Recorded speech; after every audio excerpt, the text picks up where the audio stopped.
Okay, hello, my friends. It is January 15th, 2025, and this is the Daily Brief. So it feels like this is the Empire Strikes Back. Russia is pummeling Ukraine in both on the front line in near Pokrovsk, and they've devastated some areas around Pokrovsk. And I'm going to be talking with Greg Terry later about this.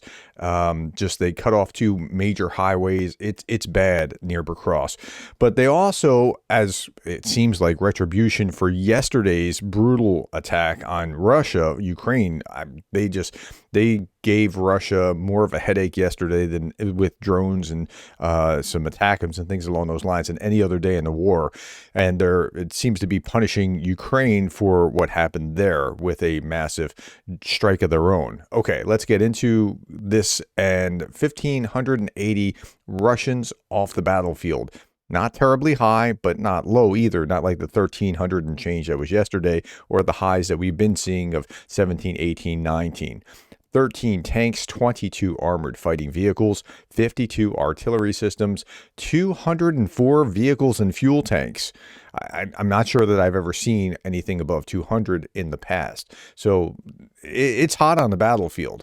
Okay, Russia launched over 40 missiles, 70 drones across Ukraine this morning, just a day after Ukraine carried out its largest aerial attack on Russian territory. I told you it was the largest one yesterday. I saw that number of newspaper headlines. It was the largest attack yesterday, and I'll show you some follow-up about that as well. Now, what was shot down?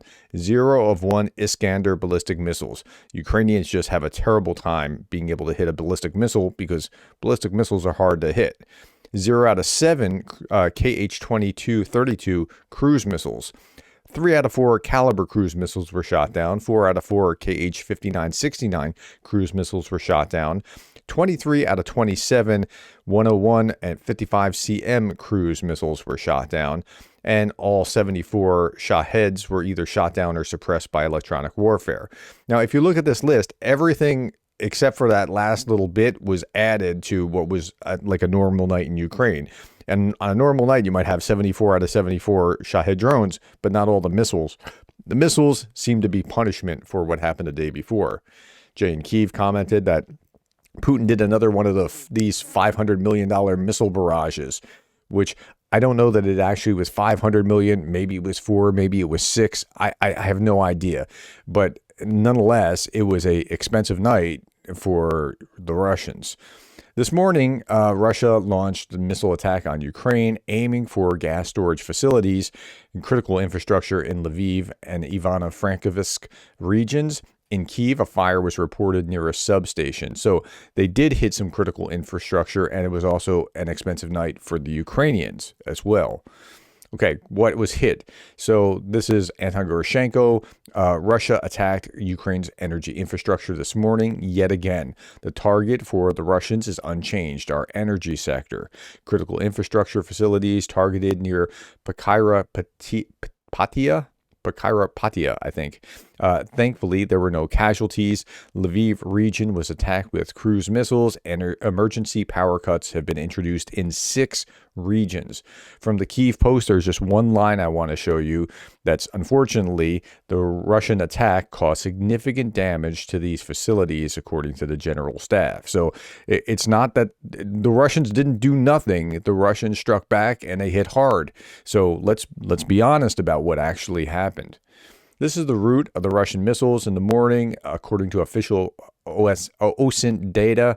They targeted a power infrastructure in western Ukraine. So you see these missiles flying all over, but largely trying to attack out in western Ukraine. Okay, meanwhile, the Kyiv metro was, kind of full. People trying to sleep in the Kyiv metro and just trying to stay out of harm's way. Russian troops hit a multi-story building in Kramatorsk. 8 people were injured, including 2 children. The Donetsk Region Prosecutor's Office said 6 women aged 62 to 73, a 6-year-old girl, 17-year-old schoolboy were injured. I don't know that this was from the missile attacks overnight. This could have been something else that was hitting it. All the drones were suppressed. I'm not sure exactly what did this, but that's what we know. Okay, now on the other side of the ledger, Another Russian oil refinery is now a raging inferno. The district of Volgograd. Russians say it wasn't hit by anything. It just independently went up. Now, I don't mind them saying that because the result is the result. So they can say what they want, all they want, but that doesn't change the facts. Fire breaks out at one of the largest Lukoil. This is the same process here. I'm going back to that same hit. Lukoil refineries in Volgograd in southern Russia. Local residents claimed they heard an explosion sound. Emergency services, however, reported that the fire resulted from internal technical issues. The facility was struck by Ukrainian drones multiple times in the past. So, okay. Let's see. Engels this morning. The Engels oil depot was on fire for 6 days, lost 20% or more of its capacity, and then as soon as it was kind of out, it was struck again. So the oil depot there is burning again. Let's turn our attention to the front line. North Korean soldier assault in the Kursk region in infantry meat waves. And when I say meat waves, it's like they come out of the tree line and then they rush across a field and they're just sitting ducks. Saw this meme and I'm not making fun. It's just sad. Meat wave. What is meat? A North Korean soldier asking, what is meat? Yeah, that's just sad what Kim's administration has done to his people and what they're doing by using them in Kursk right now. Okay, Russia seizes 11 settlements in 10 days. So they're gaining on the battlefield. There's no doubt about this. It's costing, but they're still gaining ground. Battles are raging near Pokrovsk, Avdiivka, Bakhmut. Military officials describe the situation as critical but under control as Ukraine holds strong despite 50-plus assaults in a day. Now, near Pokrovsk, there were nearly 70 yesterday, or I think there were more than 70 yesterday. And again, in the Pokrovsk direction, Ukrainian defenders stopped 70 Russian assaults. So they just keep coming. Okay, now switching gears to some other news. The SBU will find you. This is Ukraine's special service warning Ukrainian teens that they'll get up to 10 years of prison for collaborating with the FSB.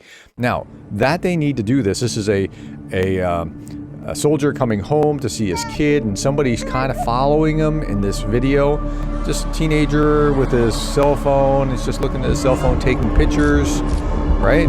And he's working with the FSB. Now, they wouldn't do this or show this kind of advertisement about, hey, if you're doing this kind of thing, you're going to go to jail, unless there were some that were doing it. So it's kind of tragic that they need to do that, but there are some people that'll be working with the FSB.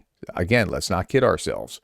Okay, Ukraine's parliament extends martial law and mobilization for another 90 days. This legal regime will remain in place until May 9th, 2025. There's nothing to see here. This is just something that they do legally every 90 days by law.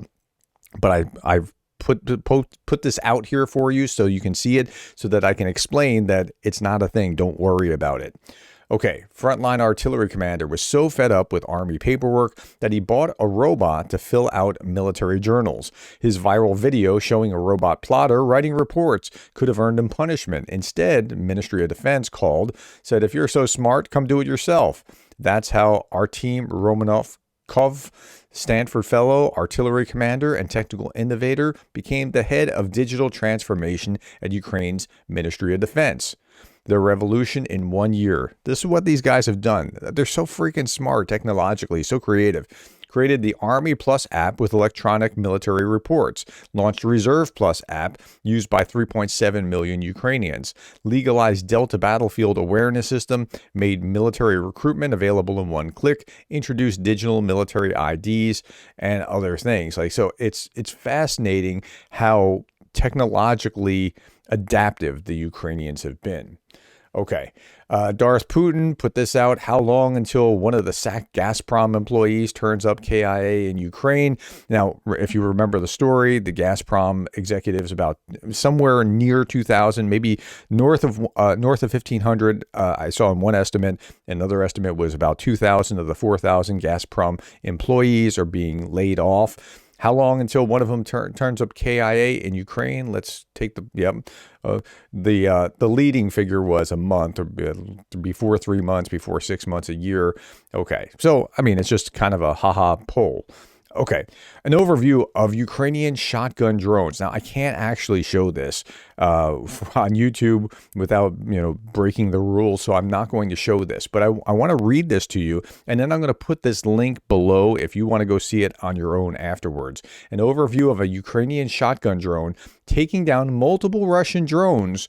This is work by the 63rd Mechanized Brigade. And what you see in the picture here, this drone was just hit. Like if I move this just a little bit forward or backwards, that Russian drone was just hit with a shotgun blast. You saw the shotgun come up and you saw the blast. So I'll put it in the link below if that's something that you would like to see. Now, a couple of days ago, 2 days ago, I put this out, Western appeasers exposed for their codependent deals with oppressors. And in that video, I was talking about how the Slovaks were complaining that they couldn't go over Polish airspace. That the way that I said it was that Poland closed airspace to Slovaks who were headed to Russia. Okay, then somebody contacted me and said, hey, you got this story wrong. So I want to tell you how the story was wrong. They said, and they gave me the title, and I don't click links to, I try very hard not to click links when people contact me because I'm just hyper cautious. They told me the title of this: Poland denies banning Slovak delegation flight to Moscow through Polish airspace. Okay, this is in the Kyiv Independent, so let's read about it. The Polish Foreign Ministry denied claims by Slovak far-right lawmaker Andrzej Danko that Warsaw did not permit a Slovak delegation to fly to Moscow through Polish airspace.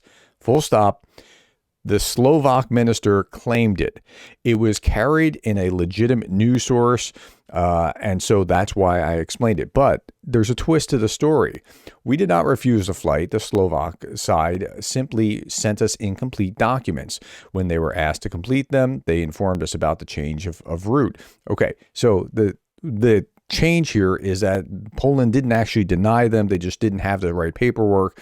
So, okay, but I'm still issuing a correction. It's not a retraction because the Slovaks actually did say this, and I did carry the story that they didn't get through. So, but I'm correcting it for the record. Now, I also put this out here on as a post yesterday, just in case I couldn't get to this. And then I put a couple of other things out here as well. I asked, and just a poll, how long do you think it takes me to create a 10 to 15 minute video from start to finish, from research, editing, uploading? At this point, we're at 12 minutes. We'll probably be done before 15 minutes. Most of you, 1% said 15 minutes. I'm not sure how I could do everything, including uploading, in 15 minutes. 1% said 30 minutes. 9% said an hour. 2 hours plus. Yeah. At this point, I'm at... I'm at 2 hour mark right now before I even finish the video because of the research that goes into doing this. But there's an economic twist to this. If I do a second video, because I've already done the research for the day, the second video of the 3 big stories or more, I kind of already know where I'm going. And there might sometimes also be another video that I'm going to do. So I get some extra bang for the buck for the other videos, but it's a time consuming process. Okay. Now, I put this poll out. Trump will invade Greenland, a 0% chance, a 20 to 50% chance, a 50 to 75% chance, or a 75 to 100% chance. Because I saw like, hey, Americans, won't you stand up and protest before we're invaded? What? Do you really think that that's going to happen? So mercifully, 81% of you think that there's a 0% chance that he's going to invade Greenland. But there's 2% that say 75 to 100% chance. Like, people are like seriously worried about that. So I put out another one that said this: which do you believe is most true statement? Trump will try to take over Greenland. 7% said that. Trump will try to take over Canada. 1%. Trump will try to take over Panama Canal Zone. 8%. So there's 8% here with Greenland and Canada, which is not, whatever. And then 8% with the Panama Canal Zone. That's a little bit more believable because of our history of building the Panama Canal and then Jimmy Carter giving it away to Panama and then Trump saber rattling. But 85% got the right kind of answer, I think, which is Trump says a lot of things he doesn't actually plan to do. And I think that's probably the fairest way to interpret Trump. You just don't take whatever he says at face value. He talks hyperbolically a lot about all kinds of things. Okay, so with those kind of, again, everything I'm doing, I'm trying to provide context so that you can understand how things are actually working. So here we're going to end with this, and here's a Ukrainian defender with his cat. But let's talk about the cat. So this is the cat. Tomek is a senior on the M777 gun. He was trained by the best specialist, and Tomek perfectly mastered artillery science. As a true leader, he controls the maintenance of the howitzer and helps his unit not only with words, but also with his own work. Cats of the armed forces of Ukraine are strength. I think there's probably some truth to it. I mean, as much as he's a commander of the artillery, whatever. I think there's something true to that these animals are actually providing true aid and comfort to the Ukrainian defenders. All right, I'm at 15 minutes and 50 seconds. Thank you for your time. Thank you for the likes, the shares, and the subscribes. And thank you for being the kind of person that cares about Ukraine.